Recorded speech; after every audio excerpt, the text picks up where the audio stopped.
Pertama kita mesti apresiasi penuh apa yang dilakukan oleh Pak Dudung sebagai Pangdam. Dan disampaikan Pak Dudung ini didukung penuh oleh Kapolda Metro Jaya yang baru, Dr. Fadli Imran.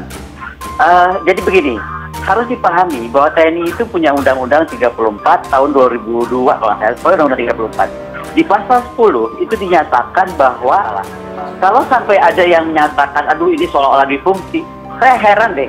Ini maunya gimana mau dipimpin sama Habib Rizik? Jadi begini ya, TNI itu akan hadir pada saat negara memerlukannya. Dia itu punya perangkat ya, perangkatnya itu sudah sangat canggih, mengukur AGHT, ancaman, gangguan, hambatan, tantangan. Dan jangan coba-coba pokoknya, jangan coba-coba.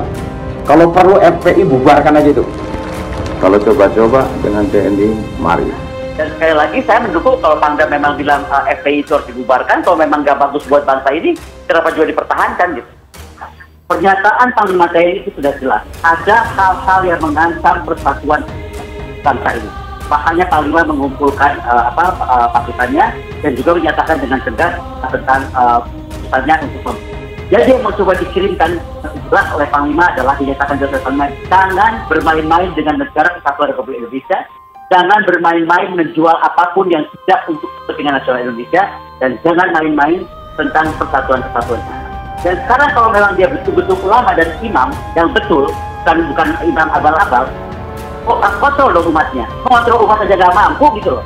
Nah ini yang mesti dikhawatirkan, mengontrol umatnya nggak mampu. Sementara dia merakit umatnya, memprovok umatnya untuk memenggal kepala orang, untuk melecehkan negara, menghina kepala negara, menghina lambang-lambang negara.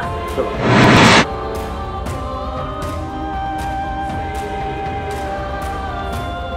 Pelibatan Tentara Nasional Indonesia atau TNI dalam menjawab konfrontasi Rizik Syihab dinilai sudah seharusnya. Sebelumnya diberitakan Pangdam Jaya Majen TNI Dudung Abdurrahman memerintahkan jajarannya untuk mencopot spanduk dan baliho Rizik Syihab. Dudung menjelaskan, awalnya sejumlah petugas Satpol PP sudah menurunkan baliho yang dipasang tanpa izin itu. Namun pihak FPI kembali memasang baliho-baliho tersebut. Oleh karena itu, TNI turun tangan. Dudung pun memastikan operasi untuk menurunkan baliho Rizik masih akan terus berlanjut. Pencopotan baliho Rizik Syihab diberitakan meluas ke sejumlah kota, tak hanya terjadi di Jakarta. Baliho Rizik atau poster beragam ukuran yang menampilkan foto sang imam besar FPI itu dilaporkan terjadi juga di Bekasi, Semarang, hingga Makassar. Selepas klarifikasi dari TNI, sejumlah daerah kemudian mengikuti langkah mencopot banner Rizik Syihab. Usai DKI Jakarta, Satpol PP pemerintah kota Semarang yang juga didampingi Polri dan TNI melakukan pencopotan baliho dan spanduk bergambar Rizik. Pencopotan dilakukan pertama kali di kota Semarang pada Sabtu 21 November malam. Pencopotan juga dilakukan di kawasan Semarang Utara, tepatnya di Jalan Kolonel Sugiono, Jalan Layur, dan Jalan Kakap. Selain Semarang, kota Solo juga ikut menertibkan baliho bergambar Rizik.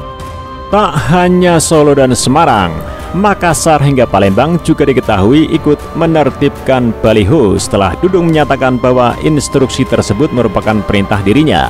Petugas gabungan dari Polri, TNI, dan Satpol PP mencopot seluruh spanduk serta baliho pimpinan FPI Rizik Syihab yang terpasang di sejumlah titik wilayah di Kota Palembang, Sumatera Selatan.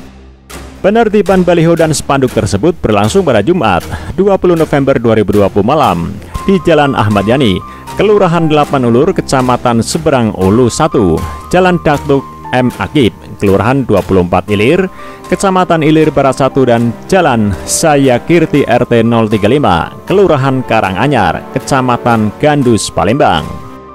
Pengamat militer dan pertahanan Koni Rahakundini Bakri menilai pendekatan militer yang digelar di Petamburan sebagai respons resmi negara menjawab tantangan kelompok-kelompok imam besar Front Pembela Islam FPI tersebut. Apa yang dilakukan TNI ini adalah say war. Bagaimana TNI mengirim sinyal bahwa negara itu hadir, bahwa negara ini akan dijaga oleh TNI yang akan terus memegang teguh situasi keamanan dan keutuhan bernegara, kata Koni saat dihubungi Sabtu 21 November. Koni mengatakan bagi militer, keberadaan Rizik Syihab sudah menjadi semacam ancaman, gangguan, hambatan, dan juga tantangan atau AGHT. Manuver-manuver HRS dianggap sudah masuk ke dalam radar AGHT-nya TNI. Menurut Koni, ada sejumlah manuver paling faktual yang dilakukan oleh Rizik Syihab dan dianggap masalah besar bagi pelaksana negara maupun TNI. Misalnya, kata Koni, ucapan-ucapan konfrontatif Rizik Syihab dalam penampilan publiknya pasca kembali ke Indonesia. Menurut Koni, negara menganggap ungkapan-ungkapan Rizik Syihab tersebut sebagai ancaman berbahaya. TNI, kata Koni, atas nama negara wajib merespons ungkapan-ungkapan tersebut dengan cara-cara ketegasan. TNI melihat ini harus diredam, karena konsekuensinya akan sangat besar kalau dibiarkan terus-terusan, kata Koni. Karena itu Koni melihat penerjunan TNI tersebut sebagai antisipasi yang tegas, agar ucapan-ucapan konfrontatif dan provokatif Rizik Syihab tidak terrealisasi di tanah air. Jadi sekali lagi menurut saya, penerjunan TNI ke Petamburan itu untuk menunjukkan ada negara yang hadir, ada negara yang tidak boleh tunduk, ada negara yang tidak boleh kalah dengan kelompok-kelompok FPI dengan HRS-nya ini, kata Koni. Terkait dengan aksi TNI yang terlibat dalam pembongkaran paksa baliho-baliho Rizik Syihab pun menurut Koni itu sudah tepat. Koni menerangkan TNI boleh terlibat saat situasi non-perang seperti perbantuan keamanan dan ketertiban oleh kepolisian, juga pemerintah daerah atau Pemda. Koni mengacu pada pasal 7 dan pasal 10 Undang-Undang Nomor 34 Tahun 2004 tentang TNI. Dari mana tidak tertibnya? Dari protokol COVID-19 tidak tertib, pemasangan baliho-baliho yang tidak tertib, terang Koni. Sementara itu, pengamat militer Susaning Tias Nevo Handayani Kertopati turut menanggapi aksi anggota TNI yang mencopot spanduk bergambar Rizik Syihab. Perempuan yang akrab disapa Nuning itu menilai TNI bisa membantu tugas Pemda atau kepolisian dalam menjaga keamanan dan ketertiban masyarakat dan negara. Tugas TNI di bidang pertahanan sesuai TUSI atau tugas dan fungsi bisa saja dilakukan itu menurut Undang-Undang Nomor 34 Tahun 2004 tentang TNI di luar operasi perang yang kita sebut OMSP atau operasi militer selain perang, ujar Nuning saat dihubungi Sabtu 21 November 2020. Terlebih lagi, Nuning menyampaikan keberadaan spanduk itu melanggar peraturan daerah atau Perda karena tidak memiliki izin pemasangan. Spanduk, baliho, dan reklame diatur dalam Perda DKI Jakarta Nomor 9 Tahun 2014 tentang penyelenggaraan reklame. Semua diatur agar tidak merusak estetika, etika, dan kepastian hukum di DKI, katanya. Karena itu, kata Nuning, langkah TNI menurunkan baliho bergambar Rizik merupakan bentuk bantuan terhadap petugas yang berwenang, dalam hal ini Satpol PP. Apalagi jika baliho yang dipasang bisa menimbulkan perpecahan masyarakat Indonesia.